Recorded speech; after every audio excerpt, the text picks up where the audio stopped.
बहुत ही आसान तरीके से जैसे मार्केट में मिलती है ना, परफेक्ट वैसे ही नान कटाई आज हम घर पे बनाने वाले हैं। घर के सामान का इस्तेमाल करके ही घर में बहुत ही टेस्टी ये नान कटाई बनकर रेडी हो जाती है। हेलो एवरीवन, मैं स्वाति। तो चलिए इसे बनाना स्टार्ट करते हैं।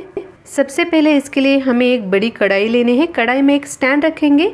स्टैंड के ऊपर इस तरह से प्लेट रखना है, क्योंकि प्लेट में हम नान कटाई बेक करने वाले हैं। कढ़ाई में स्टैंड रखने के बाद ऊपर और नीचे थोड़ी स्पेस रह सके इतनी बड़ी कढ़ाई हमें लेनी है। कढ़ाई में नीचे नमक डालेंगे। आधा कटोरी नमक का यहाँ पर हमने इस्तेमाल किया है। कढ़ाई को गैस पर लो फ्लेम पे गर्म होने के लिए रख देंगे। तब तक यहाँ पर देखते हैं हमने किन किन चीज़ों का इस्तेमाल किया है। 1 कटोरी गेहूं का आटा, आधी कटोरी बेसन, बेसन से आधा हमें लेना है बारीक वाली सूजी, आधी कटोरी पिसी हुई शक्कर और आधी कटोरी यहाँ पर मैंने घर का बनाया हुआ मक्खन लिया है। मक्खन, बटर या फिर घी, इन तीनों में से आप किसी का भी इस्तेमाल यहाँ पर कर सकते हैं। लेकिन घी जब भी आप लेना तो उसे फ्रिज में रख के अच्छी तरह से गाढ़ा बनाकर ही इसका यहाँ पर इस्तेमाल कीजिएगा। मक्खन को हम एक बाउल में निकाल लेते हैं। इसमें डालेंगे हम पीसी हुई शक्कर और इसे अच्छी तरह से फेंट लेंगे। जब तक कि ये बैटर फ्लफ़ी ना हो जाए तब तक हमें फेंटना है। 5 से 7 मिनट तक इसे अच्छी तरह से फेंट लेना है। इससे बैटर एकदम फ्लफ़ी बन जाएगा। इससे क्या होगा, नान कटाई ना बहुत ही अच्छी क्रंची बन जाएगी। इसे अच्छी तरह से पहले मिक्स कर लेंगे। जो कढ़ाई हमने गैस पर रखी थी ना, उस पे ढक्कन लगा के उसे गर्म होने के लिए रख दिया है। 2 मिनट तक और इसे अच्छी तरह से फेंट लेंगे ताकि एकदम ये हल्के फुल्के बन जाए। अब एकदम फ्लफ़ी बन गए हैं।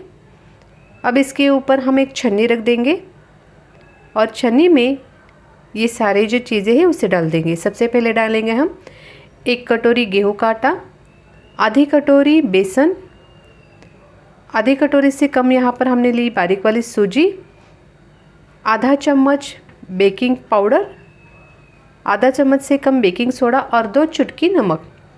अब इसे अच्छी तरह से छान लेंगे। छानने से क्या होता है, बेकिंग पाउडर, सोडा अच्छी तरह से मिक्स हो जाता है और इसमें कुछ गंदगी हो तो ऊपर रह जाती है। यहाँ पर हमने थोड़ा दूध लिया है। दूध का इस्तेमाल बहुत हम कम करने वाले हैं। यहाँ पर दूध की आवश्यकता होगी तभी हम इसका इस्तेमाल करेंगे, नहीं तो नहीं किया तब भी एकदम परफेक्ट बन जाते हैं। पहले चम्मच से इसे अच्छी तरह से मिक्स कर लेते हैं। इसमें डालेंगे हम इलायची पाउडर, आधा चम्मच इलायची पाउडर इसमें डाल दिया है।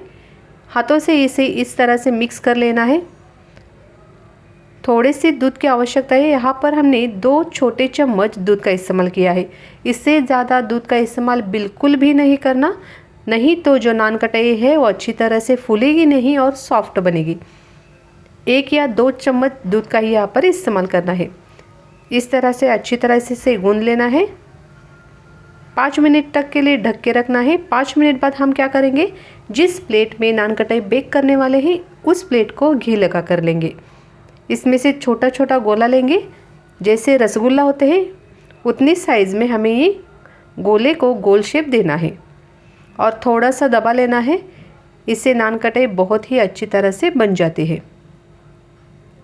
अब देख सकते हैं वीडियो में, पहले गोल बना लेना है, फिर हल्के से थोड़ा दबा लेना है।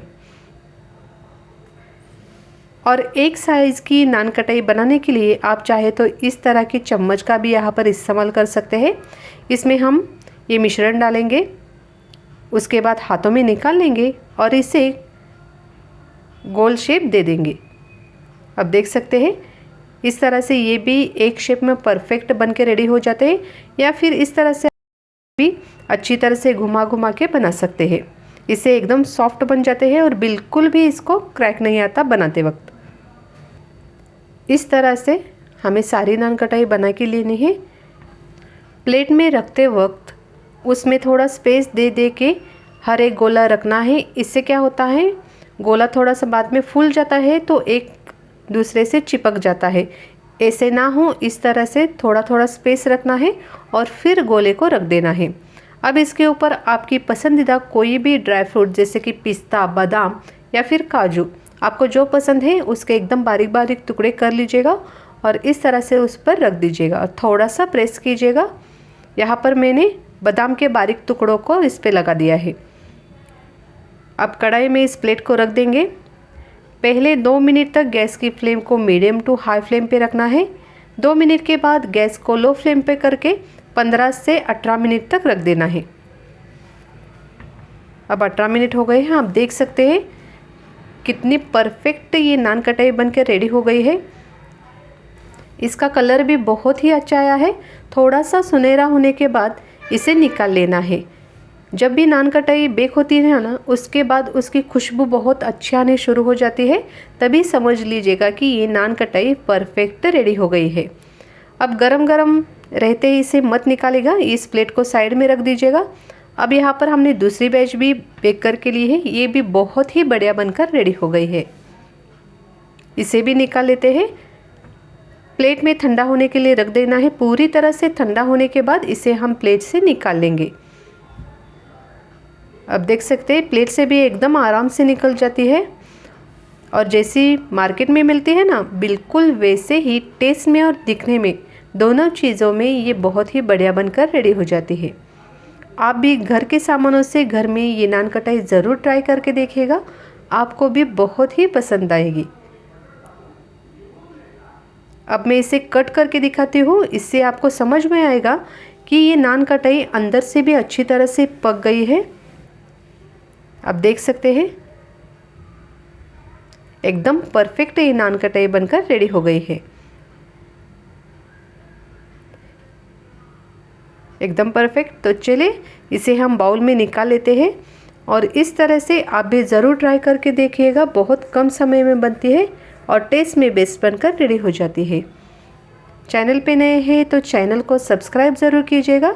रेसिपी अच्छी लगी तो रेसिपी को लाइक ज़रूर कीजिएगा। फिर मिलेंगे हम एक अगली रेसिपी के साथ।